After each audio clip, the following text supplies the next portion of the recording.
Welcome to Instant Deck Techs.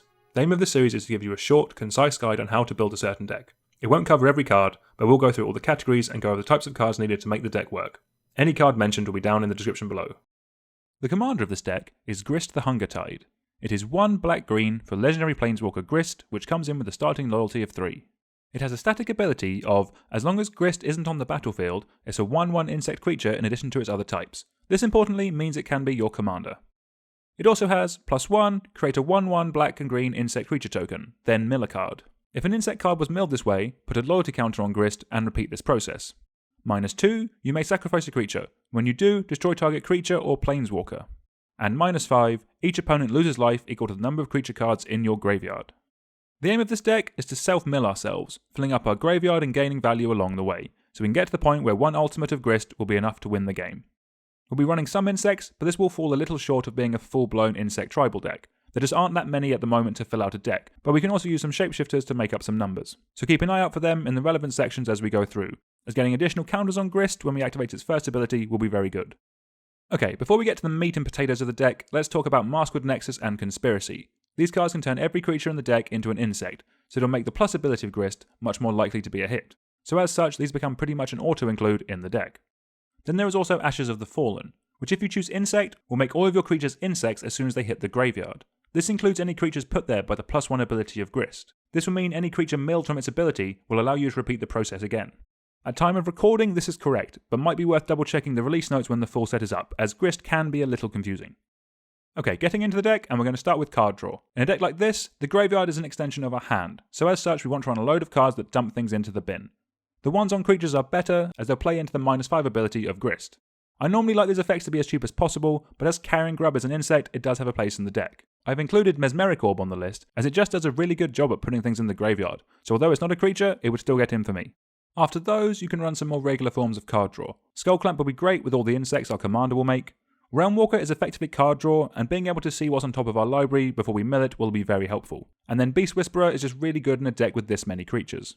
The last card in this section is Perpetual Timepiece, which mills us, but then can also protect our key cards from a Bajuka Bog or a similar graveyard hate effect. Moving on to ramp, let's start with creatures that put themselves in the bin while getting us lands, with things like Diligent Farmhand, Sakura Tribelder, and Yavimar Granger. After those, we have cards like Millikanin and Skull Prophet, which can mill us and ramp us ahead. And then we have creatures that either tap for mana or get lands from the deck. We want as much of our ramp to be based on creatures as possible, so it counts towards our win conditions. The one rock I will mention is Golgari Keyrune, and it's worth considering if you decide to lean heavily into the insect build of the deck, which we'll mention a bit more detail towards the end of the video. One other thing I love with decks like these is the possibility to run World Shaper. Once we've milled a load of our lands away, we can get this creature killed, and then all of our lands will come into play, ramping us ahead massively. Let's move on to our interaction. Caustic Caterpillar, Masked Vandal, and Kroll Harpooner are all insects, so that pushes them into being includes into the deck. Shriekmaw and Ravenous Chupacabra are just solid removal on creatures, so they would also get in. While not specifically removal, Displaced Mindbender is an insect and does a great job at interacting with an opponent by stripping 2 cards from them, which may make it worth an include. For board wipes, Bane of the Living is a decent enough effect, and the fact it's on an insect is even better. After these, you can run the standard Putrefy and Damnation style of cards, especially if you're worried about your opponents having combos. That's when instant speed interaction is much more important. For our recursion, first up we have some effects on creatures. We will at times be milling some cards that we want to play, so these will do a good job at getting them back for us, with Graveshifter and Moldgraph Monstrosity importantly being insects.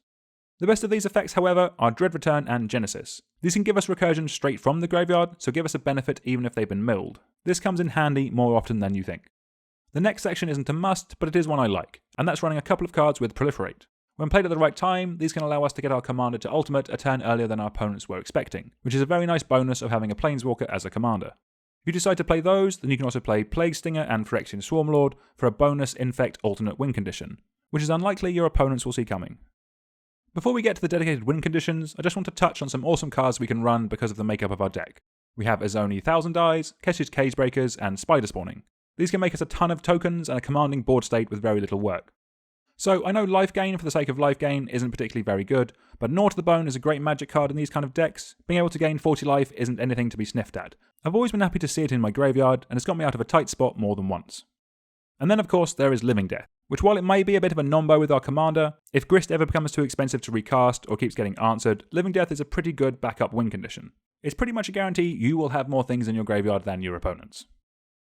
Okay, talking of win conditions, let's talk about some ways of winning the game. So Conrad will ping our opponents whenever we mill a card or something dies, so it'll throw a ton of damage around throughout the game. Then there is the slightly cliched, but always effective, Token Maker into a hoof effect. Scoot Swarm and Hornet Queen being insects is very nice as well. Combined with the tokens from our commander, should mean we have plenty of little critters to get buffed before a big attack. Another good win condition for these kind of decks is the build your own Grist Ultimate of Jared Golgari Lichlord and a creature with power equal to the number of creatures in our graveyard, so you can throw it with Jared at your opponent's faces. Having extra redundancy for our commander is always nice, and it's even better when it's on a win condition. For the fan of a top end, we can also run some big insects for the late game that really just needs to end. Play them, hit face, they'll get the job done. There's a separate package that I want to mention before we finish up, and that is you can also run a slightly Aristocrat sub-theme to the deck. There's some decent enough free sack outlets on insects, with things like Drosshopper, Devouring Swarm, Nantuko Husk. We've also already mentioned some insect token makers, and they also work nicely with the cockroaches that can bring themselves back to our hand.